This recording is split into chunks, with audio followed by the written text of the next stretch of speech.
She told me she was going on a girls-only weekend. Her best friend forgot to remove me from the private story. First video, her on a boat, sitting on another guy's lap. I didn't say a word. Just cancelled her return flight. 2 days later, she was sleeping at the airport. Before we start the story, huge thanks for 4,000 subscribers. I'm so grateful for all the support. Let's keep it going. If you're new here, hit that subscribe button and help us reach 5,000. I've worked for the same airline for almost 9 years. Started as baggage handling during college, moved to customer service, and now I manage route scheduling for our East Coast operations. Not the most glamorous job, but it comes with decent pay and killer travel benefits. Those perks extended to my girlfriend, Sarah, during the 3 years we were together. Free companion flights, hotel discounts, priority boarding, the works. Sarah loved those perks. Sometimes I felt that's what she loved most about our relationship. Last month, Sarah mentioned that her best friend Jen was organizing a girls-only weekend in Miami. She'd been stressed with her nursing job, and I thought the getaway would do her good.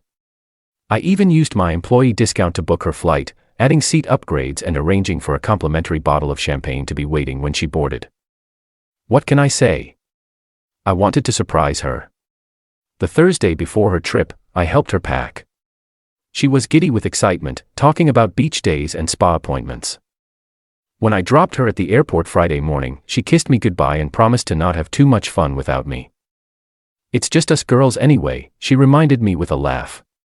I went to work, busy with a weather disruption affecting our Chicago hub. Around 7 p.m., I was reviewing diversion plans when my phone lit up with a Snapchat notification. Jen had added a new post to her private story, the one usually reserved for her closest friends. I hadn't realized I was still included on this private story.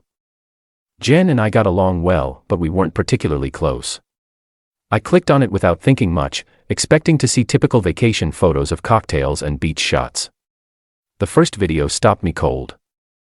There was Sarah on what looked like a chartered boat, sitting comfortably on some guy's lap, his arms wrapped around her waist. She was laughing, leaning back against him while he whispered something in her ear. Jen's caption read, "Day 1, and Sarah's already making friends. Get it, girl." I watched the video loop 3 times, noticing new details each time. The bottle of champagne I'd arranged as a surprise sitting in an ice bucket nearby. Sarah's hand resting on the guy's thigh. The familiar way she tilted her head when he spoke, a gesture I thought was reserved for me. Then came more posts. Group shots at a beach club with 3 guys I'd never seen before. Sarah dancing closely with the same guy from the boat. A boomerang of them taking shots together. His arms slung around her shoulders. This was clearly not a girls-only weekend. My first instinct was to call her immediately, demand explanations, but something stopped me.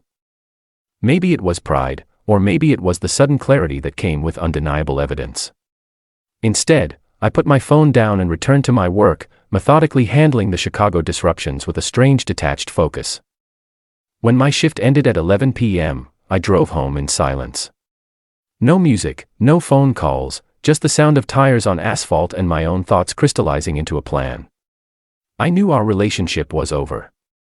That part was non-negotiable, but how to end it? A text seemed insufficient for 3 years together.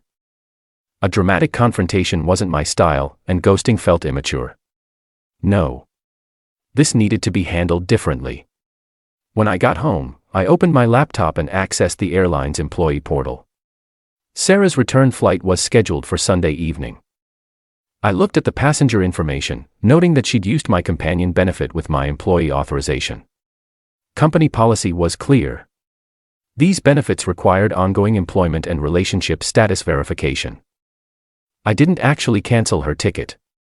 That would have been too obvious and potentially against company policy. Instead, I submitted an update to HR regarding my relationship status and removed her from my employee benefits profile, effective immediately. The system would automatically flag her return reservation for payment verification since the companion benefit was no longer valid. She would still have a seat, she'd just need to pay for it at the airport. At full last-minute fare pricing. Then I went upstairs and began methodically packing her things, not in anger or haste, just efficiently sorting what was hers from what was mine. Clothes and suitcases, toiletries and boxes, books and knickknacks carefully wrapped, 3 years of accumulated belongings organized and ready to be moved. I didn't touch her Snapchat or Instagram notifications again. Didn't need to. I already knew everything necessary to make my decision. Saturday passed in a strange bubble of productivity. I deep cleaned the house, removing every trace of our shared life, changed the sheets, rearranged furniture, deleted our playlists.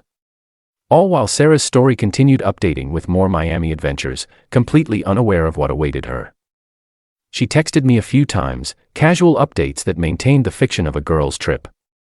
Miss you. The spa was amazing. Jen says, hi. We're having dinner at that place you recommended. Wish you were here. Don't work too hard. I replied with equally casual responses, giving no indication that anything had changed. Glad you're having fun. Weather looks perfect. Say hi back. Enjoy the food. Miss you too. See you tomorrow. Sunday afternoon, I checked the flight status. On time. Then I drove to her sister's house where I knew she had a spare tea. Megan answered the door surprised to see me with a car full of boxes and suitcases. Is everything okay? She asked, confusion evident on her face. Not really. I replied calmly. Sarah and I are done. These are her things. Her eyes widened. What? Why? What happened? I handed her my phone open to Jen's story from Friday. She told me it was a girls' weekend. It wasn't. Megan watched the videos, her expression shifting from confusion to understanding to anger. She handed the phone back. I'm so sorry. I had no idea. Not your fault, I assured her. But I need to leave her stuff here. I'll be changing the locks tomorrow. She hesitated but nodded. Of course, I'll help you unload. After everything was placed in Megan's garage, I handed her an envelope.